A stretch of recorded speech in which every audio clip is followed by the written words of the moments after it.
નમસ્કાર, આપ જોઈ રહ્યા છો JKS ન્યૂઝ ગુજરાતી. વાત કરતું મચ્છુ નદીમાં નાહવા પડેલા 3 યુવકો ડૂબ્યા હતા, જેમાંથી 3 યુવકની લાશ મળી આવી હતી. સમગ્ર વાત કરવામાં આવે તો મોરબી નજીકના સાદુડકા ગામ પાસે પસાર થતી મચ્છુ નદીમાં નાહવા માટે 7 મિત્રો ગયા હતા, જેમાં 2 કૌટુંબિક ભાઈ અને પાણીમાં ડૂબ્યા હતા, જેને શોધવા માટે ફાયર વિભાગ દ્વારા કામગીરી શરૂ કરવામાં આવી હતી. વહેલી સવારે 4 વાગ્યાના સમયે નદીમાં ડૂબેલ ગયેલ 3 વ્યક્તિ પૈકી 2ની લાશ મળી આવી હતી. જો કે હજુ એક વ્યક્તિની શોધખોળ બાકી હતી. ત્યારે મોરબી અને રાજકોટની ફાયર બ્રિગેડની ટીમ તેમજ હળવદના તરવૈયાઓની ટીમ તેમજ NDRF તેમજ SDRFની ટીમ બોલાવી હાલમાં રેસ્ક્યુ ઓપરેશન કરવામાં આવી રહ્યું હતું. આ બાબતે વાત કરીએ તો મોરબી નજીકના લક્ષ્મણનગર ગામે રહેતા એક જ કુટુંબના 5 તરુણ અને તેની સાથે અન્ય 2 આમ કુલ મળીને 7 વ્યક્તિઓ સ્વિમિંગ પુલમાં નાહવા જવાનું કહી ઘરેથી નીકળ્યા હતા. ત્યારબાદ તેઓ સ્વિમિંગ પુલમાં નાહવા જવાને બદલે મોરબી નજીકના સાદુડકા ગામ પાસેથી પસાર થતી મચ્છુ નદીના હાલમાં મચ્છુ 2 ડેમમાં પાણી છોડાયું છે, જેથી કરીને પાણીની આવક હોય ત્યાં નાહવા માટે તે પહોંચ્યા હતા. પરમાર ચિરાગ તેજાભાઈ નામનો યુવાન પાણીમાં પડતાની સાથે તણાવવા લાગ્યો હતો. તેને બચાવવા માટે ધર્મેશ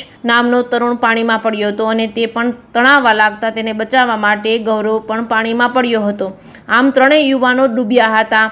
ત્યારે મોરબી નગરપાલિકાની ટીમને જાણ કરી હતી. ત્યારે ફાયર ટીમ બપોરના 12 વાગ્યાથી મચ્છુ નદીમાં શોધખોળ કરી રહી છે, પરંતુ મોડી રાત સુધી પાણીમાં ડૂબી ગયેલ 3 વ્યક્તિમાંથી એકેય વ્યક્તિનો પતો લાગ્યો નહોતો, જેથી મચ્છુ નદીમાં પાણીમાં ડૂબી ગયેલ 3 વ્યક્તિઓને શોધવા માટે મોડી રાત સુધી કોઈ પતો લાગ્યો નહોતો, જેથી કરીને ગાંધીનગરથી NDRF અને બનાસકાંઠાથી SDRFની ટીમ બોલાવવામાં આવી હતી. મોરબી ખાતે વહેલી સવારે 4 વાગે નદીમાં ડૂબી ગયેલા ગૌરવ નામના વ્યક્તિનો મૃતદેહ મળી આવ્યો હતો. સવારે 4 વાગ્યાના અસરામાં નદીના પાણીમાંથી મળી આવ્યો હતો મૃતદેહ, તેમજ પોણા 10 વાગ્યાના અસરામાં ચિરાગ નામના યુવકનો મૃતદેહ મળી આવ્યો હતો. ત્યારબાદ સવારે પોણા 10 વાગ્યાના અસરામાં પરમાર ચિરાગ તેજાભાઈ નામના યુવાનનો નદીમાંથી મૃતદેહ મળી આવ્યો હતો. થોડી વાર બાદ પણ ત્રીજો મૃતદેહ મળી આવ્યો હતો. આમ 3 વ્યક્તિનો મૃતદેહ મળી આવ્યા હતા. JKS ન્યૂઝ ગુજરાતી સાથે શ્રીકાંત પટેલ, મોરબી.